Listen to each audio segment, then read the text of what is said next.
and good morning to your cherished listeners and viewers on Facebook. You see, yesterday, at around about 16:38 hours, 36 to be precise, we received a distress call through the Fire Master Control reporting an outbreak of fire at. In fact, the report came. They said police barracks. So when we got there, it was a story building that was on fire. It started. Some said it started from the Ghana Water Company warehouse. Others also said it started from the police officer's room. But we have deployed investigators to establish exactly where the fire started from.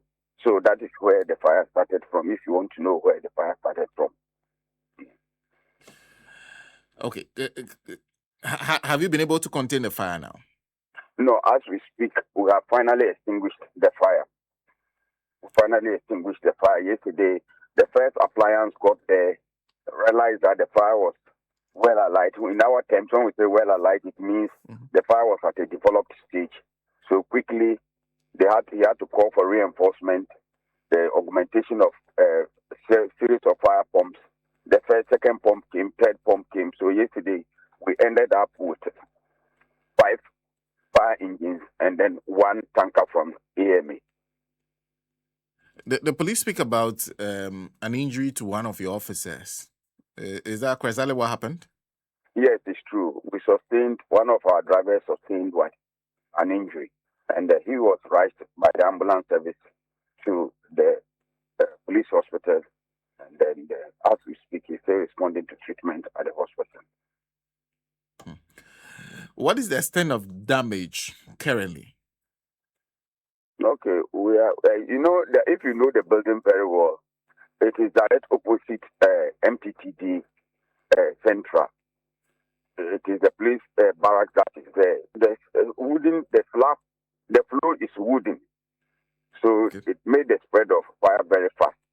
And we can register not less than at least between 25 to 30 rooms, but we are not specific. This morning we'll go back and then make the proper checkup, and then we'll let you know. But it will be between 25 to 30 there.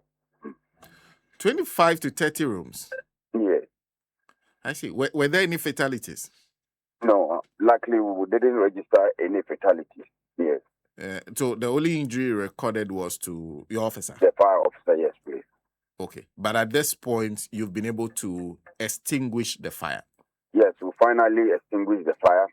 And I can assure you that, in fact, if not for our intervention, to be honest with you, the whole of Accra probably a different story this morning.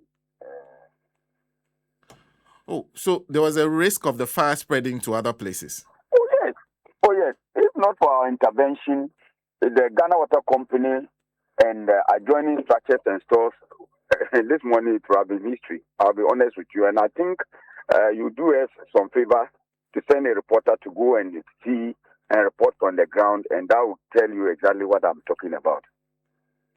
I see.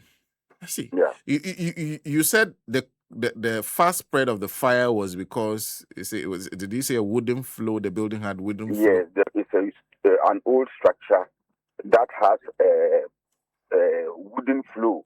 It's a story building, all right, but they use timber to flow. That is what. Is this a building that belongs to the Ghana Police Service? Yes, I think so, because I think the occupants are all police officers. I think so. Okay. Okay. At this point, I know it's early, but are there any suggestions as to how this started? Well, just like I told you, we managed to locate. We are on 2 issues now. There is an officer that people said fire emanated from his room. Others said it emanated from the warehouse belonging to Ghana Water Company. So this morning, yesterday already, the investigators were on the ground doing the job. So I think this morning we will be able to stick our neck out and see exactly what we think it will possibly be. But then it's between the police officers' residence and that of Ghana Water Company warehouse. Oh, so was the warehouse affected by the fire? It was. it was. Because it is just a wall that separates those two facilities. It's a wall that separates those two facilities. So when the men came, the fire was found around in between the two structures.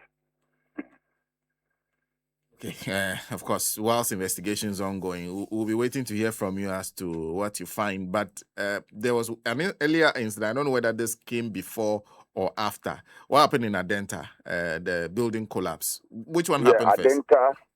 Adenta happened earlier. Okay. Adenta happened earlier. And then when we were there, the fire occurred at the Central Police Station, MTTD. Adenta occurred earlier. Okay. So, Adenta, when did the Adenta one happen, and what details do you have?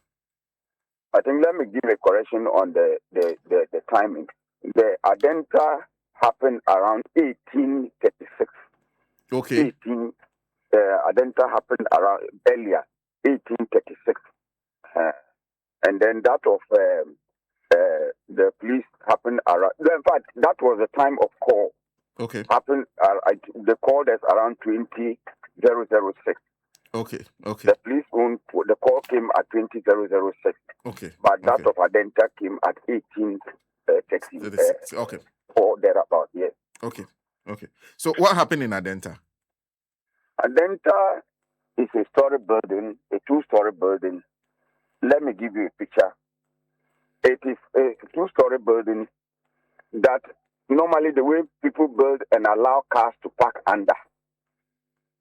So on the right is a store, on the left is a store, then cars park under. Then they flood the top of that store, which is used as a car park, the store and then the car park, and use it as a residence. And that was completed, and the people were living in that one. Then they continued again with another structure, with pillars, with the intention of adding the third one on it. And even they flew that one too. So that is how Adenta structure looked like. So as we speak now, there is a Toyota Corolla that is still under the wreckage because the Toyota was parked through at the entrance where it has been parking, and then the building collapsed on it. Wow. A Toyota Corolla trapped under the rubble. Yes, as we speak, yes. Okay. But do you, in terms of casualties, because I was just reading about one person there, two remain trapped. Yes, what's the current situation? Okay, so when we got there, the information we got was that because in rescue operations, you need to be aware and interview the people or residents to know the number of people who were in the building at the time. So when we got there, through our investigations, we were told that there were 9 people initially there. But when the building was about to collapse, I think the sign signaled, and then 4 were able to escape. Then 5 were trapped. The 5 who were trapped, we managed to rescue 4. Out of the 4, 2 were minors, a boy and a girl. Then finally, even the last person, the boy, his rescue delayed because the mother had put the boy in front and laid on the boy. So even though the mother died from the back, the boy survived under. So that was what happened. Then the woman should be in her mid 30s. I'm told between 35 or 36 thereabout. Yes. And those are people who were living in apartments, the residential apartments. I'm told the facility belongs to the husband. That is the information we are picking. That it was the husband, the woman's husband who was doing the construction. I see.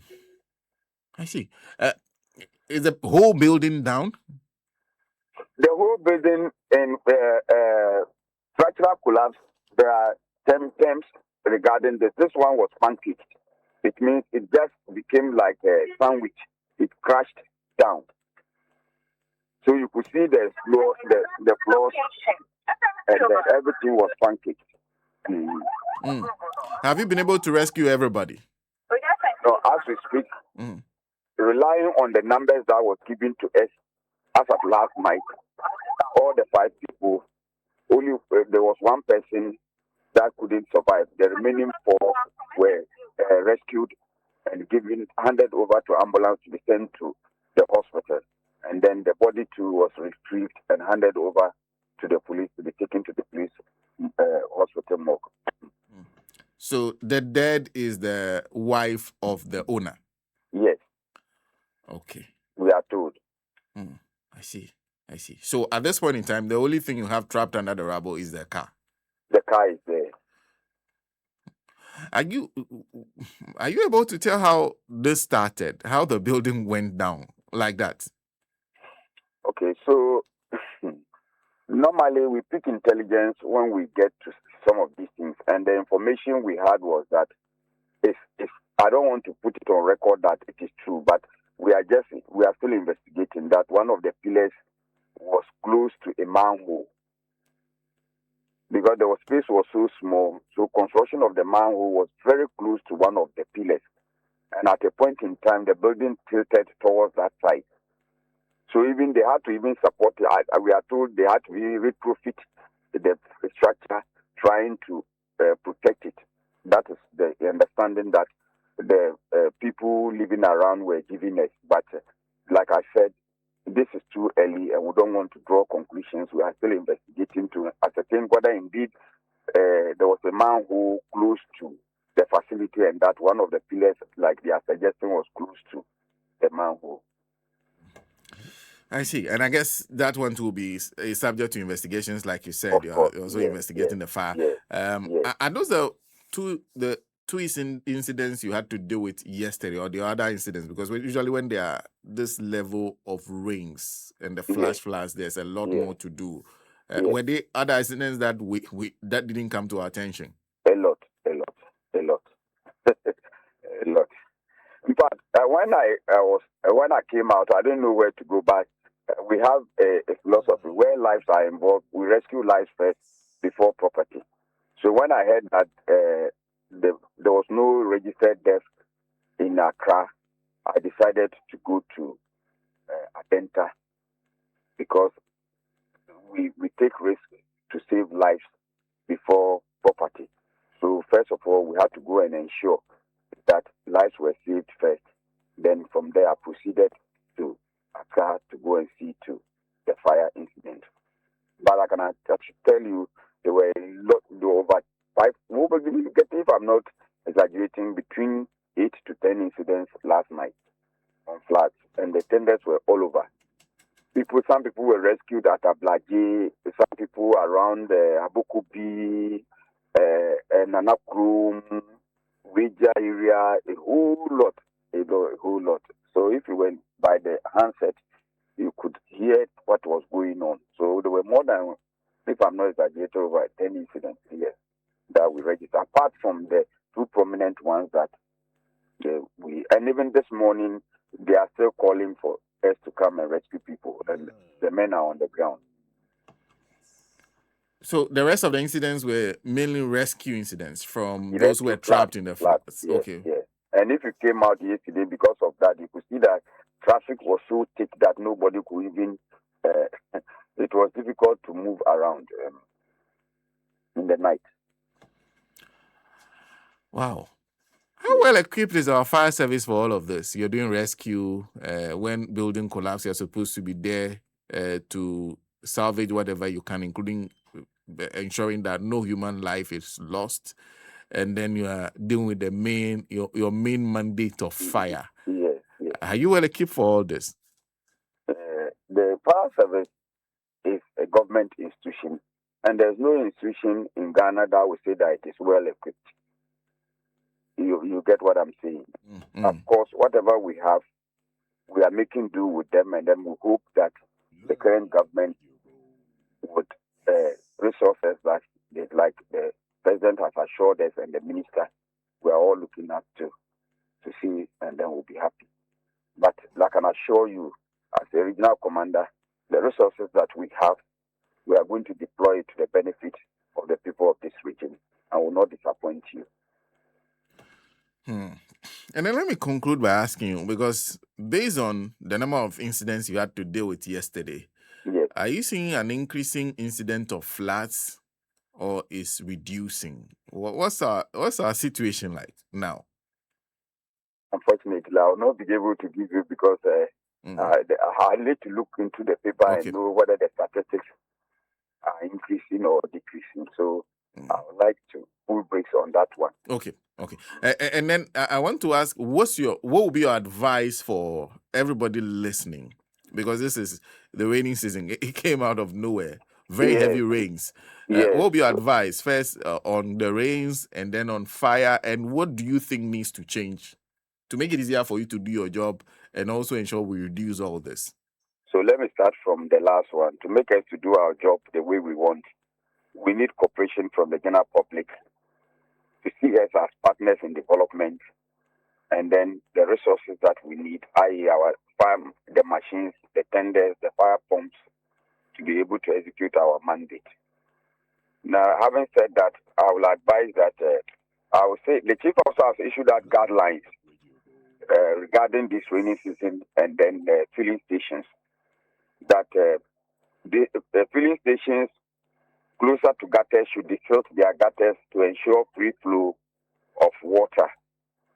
He also spoke about discharging of fuel into underground tanks when it's raining. When the clouds have formed or it's raining, he's advised that discharging of fuel be suspended.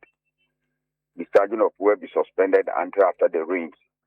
And then she also is also advising that when the rain is forming or it's raining, people should desist from massing up or taking shelter at the filling stations.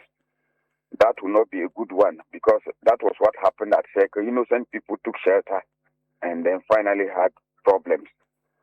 Then she also advising that valves leading to underground tanks where the petrol and other fuels are kept, the seals will be well sealed during the rains to prevent flash water from the entering. And finally, if should the station get flooded, she's discouraging that. She's advising that the fuel attendants should temporarily close down and stop dispensing the fuel until the flood is over.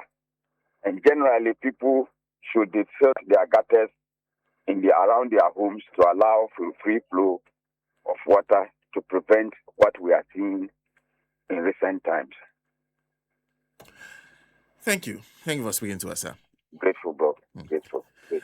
He's the Greater Accra Regional Fire Commander.